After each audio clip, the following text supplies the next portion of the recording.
नमस्कार दोस्तों, मैं हूँ एडवोकेट राहुल लखेरा। आप देख रहे हैं ब्लॉग एक ऐसा मंच जहाँ हम कानून को आम भाषा में साफ शब्दों और गहराई। राजनीति जब सेवा से हटकर संपत्ति के मुंह में बहने लगे फिर कानून चुप नहीं रहता, तो बोलता है और गूंजता है अदालतों। आज हम बात करेंगे एक बहुचर्चित और राजनीतिक रूप से संवेदनशील केस की, जिसका नाम है नेशनल हेराल्ड केस, जिसमें अब फिर से ईडी यानी एनफोर्समेंट डायरेक्टरेट ने सोनिया गांधी और राहुल गांधी को नोटिस जारी किया। क्या है नेशनल हेराल्ड केस, इसको जानने की कोशिश कर। ये कहानी शुरू होती है एक अखबार से जिसका नाम था नेशनल हेराल्ड, जिसे पब्लिश करता था एसोसिएटेड जर्नल्स लिमिटेड, जिसे हम आगे AJL का। 2010 में एक नई कंपनी बनी, यंग इंडियन प्राइवेट लिमिटेड, और इसने कांग्रेस पार्टी से जो 90 करोड़ रुपए का कर्ज लिया था उसे महज 50 लाख रुपए में खरीद। अब यही नहीं, इस डील के जरिए यंग इंडियंस ने AJL की 2000 करोड़ से भी ज्यादा की संपत्ति अपने कब्जे में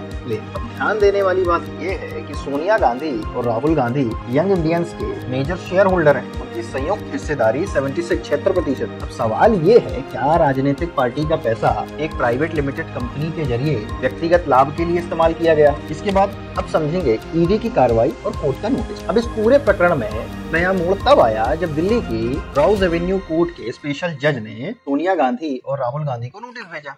अब ये नोटिस आया एनफोर्समेंट डायरेक्टरेट द्वारा दाखिल की गई प्रोसिक्यूशन कंप्लेंट के बाद। अब ये शिकायत दर्ज की गई है prevention of money laundering act 2002 के तहत, विशेष रूप से सेक्शन 44 एंड सेक्शन 45 के अंतर्गत। अब हम इसके साथ ही ईडी, PMLA और कानूनी धाराओं का विश्लेषण करते हैं। अब ईडी जैसे क्या होता है? ईडी का मतलब एनफोर्समेंट डायरेक्टरेट। अब ये क्या है?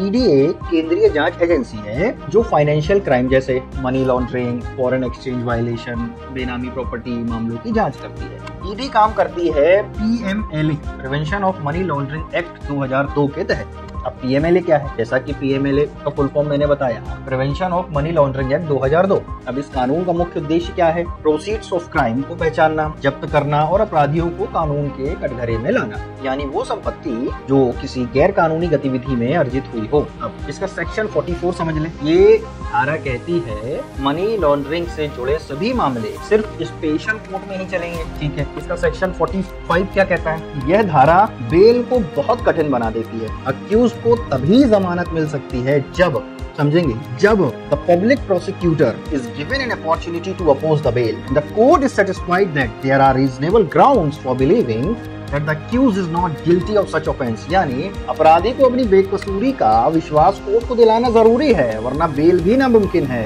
ईडी का कहना है कि कांग्रेस पार्टी ने जिस AJL को फंड किया उसकी 2000 करोड़ रुपए से अधिक की संपत्तियां यंग इंडियंस को सिर्फ 50 लाख में ट्रांसफर कर दी गई। इसी के आधार पर ईडी ने हेराल्ड हाउस जो दिल्ली में है सहित मुंबई, लखनऊ की प्रॉपर्टीज को प्रोविजनली अटैच कर लिया, जिसकी कुल वैल्यू करीब 661 करोड़ रुपए बताई जा रही है। कांग्रेस पार्टी कह रही है कि ये सारा मामला नॉन प्रॉफिट जर्नलिज्म और जनसेवा के लिए था, लेकिन ईडी का तर्क है कि इसका पूरा ढांचा एक फ्रॉडुलेंट कॉर्पोरेट स्ट्रक्चर जैसा है जिसका उद्देश्य अवैध लाभ कमाना था। अब सवाल ये है, क्या ये मामला सच में मनी लॉन्ड्रिंग का है या फिर एक पॉलिटिकल वेंडेटा यानी बदले की कार्रवाई? जो भी हो, इस केस से एक बात साफ होती है, कानून अब ताकतवरों से भी सवाल कर रहा है। दोस्तों, आपको क्या लगता है, क्या ये गंभीर आर्थिक अपराध है या राजनीति का एक और मामला? अगर वीडियो पसंद आया हो तो लाइक, शेयर, सब्सक्राइब करना ना भूलें। मैं हूं एडवोकेट राहुल और आप देख रहे थे लॉ सुनो, जहां कानून बोलता है और आम आदमी समझता है।